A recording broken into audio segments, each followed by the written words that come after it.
조철 박사의 통통통 시간이 왔습니다. 유통, 물류통, 소비통, 글로벌통입니다. 제가 오늘 이제 3탄에 들어갑니다, 여러분들. 그러니까 제조, 유통업, 물류, 글로벌, 소비. 제가 이제 일본만 얘기하는 게 아니라 일본, 한국, 중국, 미국 관련해서 종합적으로 한번 좀 얘기하겠습니다. 결국 이제 일본이 잃어버린 20년이니 30년 가다가 이제 호재가 하나 있었습니다, 여러분들.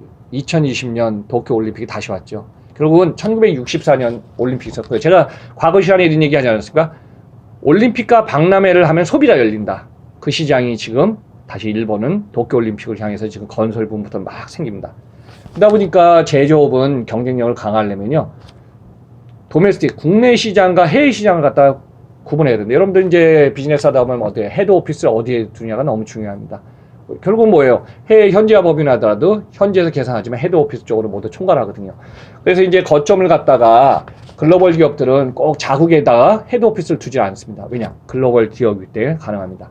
그러다 보니까 이제 엔고나 위안이나 유로나 이런데 제가 이런 얘기 하나 하겠습니다. 10년, 20년 전에 글로벌 비즈니스는 아직까지 달러가 중심이 되고 있습니다. 자, 전 세계에서 가장 안전자산 뭔지 아시죠, 여러분들? 달러, 금, 그 다음에 엔이었습니다. 자, 제가 10년, 15년 전에 저는 이제 글로벌 비즈니스 많이 관련해서 기업들을 뭐 200개 이상 들어가고 일본, 한국, 글로벌 보다 보니까요. 과거에 유럽이 연합하면서 EU, 유로 달러인데요. 비즈니스 하다 보면 유로, 엔, 분산할 경우도 있어요. 유로에 의존했다 어떻죠? 유로가 훅 한 방에 갔죠. 그리고 제가 이런 얘기 했습니다. 우리 어느 전문가들이 얘기할 때 보면 유로 시장은요, 통합할 수밖에 없었어요. 왜냐? 27개국이 됐지만 유로는 어땠죠? 그때 그전에 했지만 인구도 적고 생산성도 그리다 보니까 또 철도 연결돼 있잖아요. 근데 유로는 한 덩어리로 연합이 돼갖고 유럽을 뭉치지 않으면요, 결국 어때요?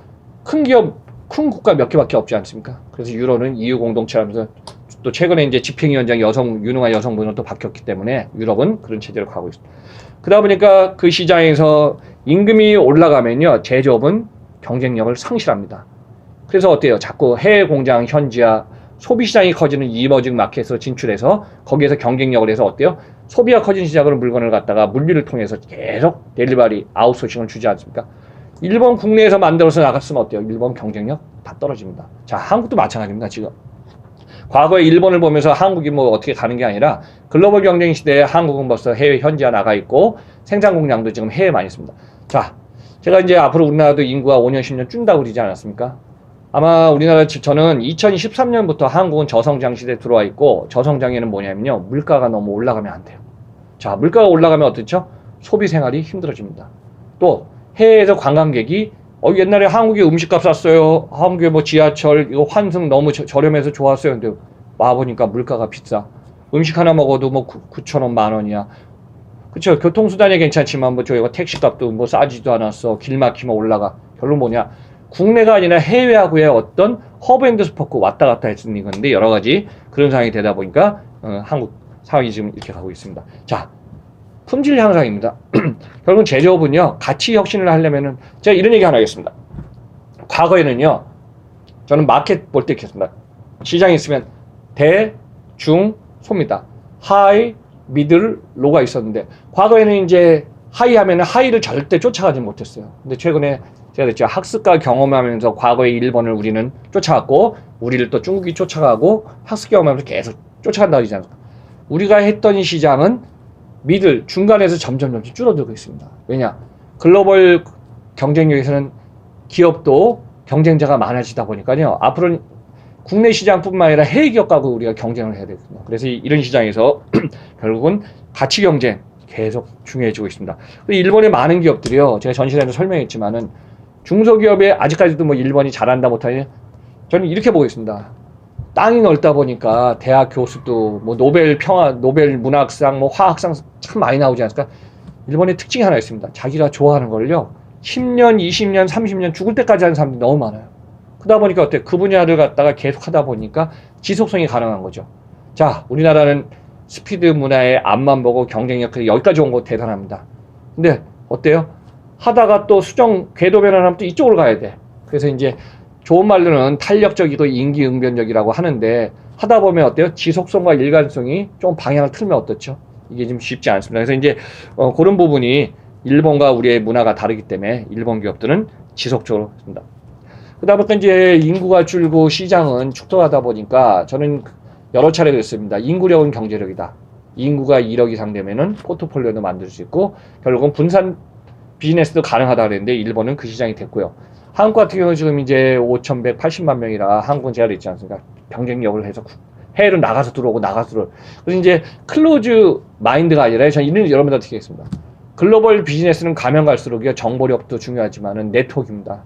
그래서 오픈 마인드로 글로벌 비즈니스의 국가와 기업과 또 여러분들 여행 많이 가서 비즈니스 개인 간에 이런 걸 만들어가지 않으면은 시장은 점점 우리가 생각한 만큼 작아집니다. 그래서 열려있는 시장은 계속 그런 쪽으로 가야 될 것으로 보고 있다.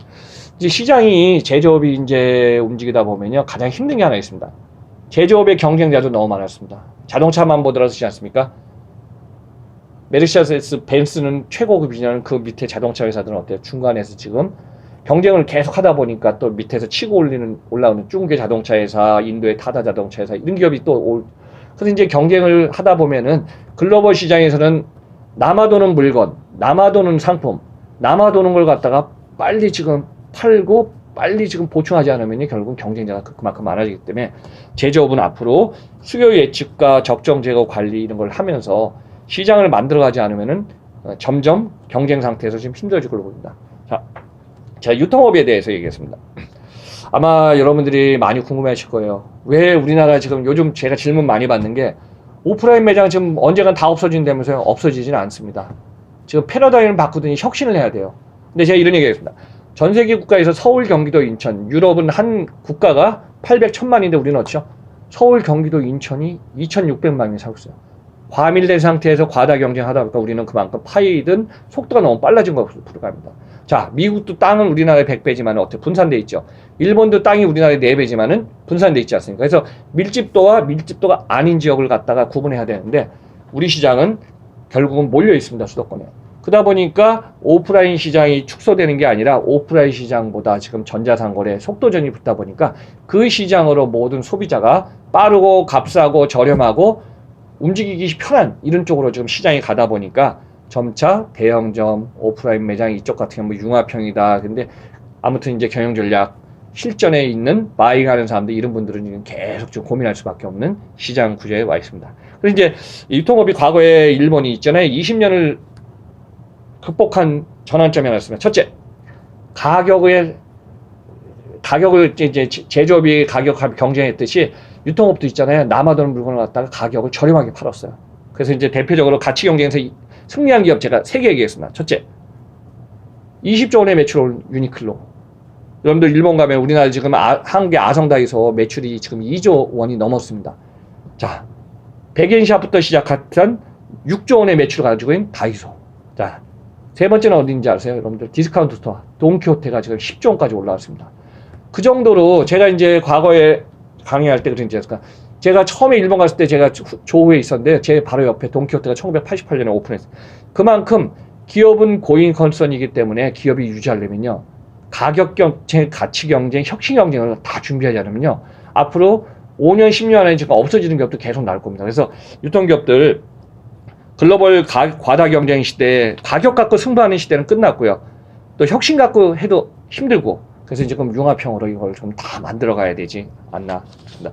저한테 어느 분이 그러더라고요. 박사님, 우리나라 지금 상거래 가맹이 너무 우리나라도 지금인데요. 제가 이런 얘기 마지막에 제가 연구소에서 97년부터 2001년도까지 연구소에 있으면서 제가 일본의 국세청, 공정거래위원회, 경제산업성, 국토교통성을 제가 해서 프로젝트를 한 20개 한 적이 있었습니다. 민간 기업은 별도로 해갖고요. 그 당시에 제가 이제 일본에 갔으면서 다니면서 유통 다양한 하면요. 일본의 그때 키워드가 상거래 관행이었습니다. 자, 우리나라의 대표적으로 이제 기업들이 움직이면요. 자, 경영 지원, 뭐 상품 지원해줘라, 노무 제공해줘라, 이런 게 있잖아요.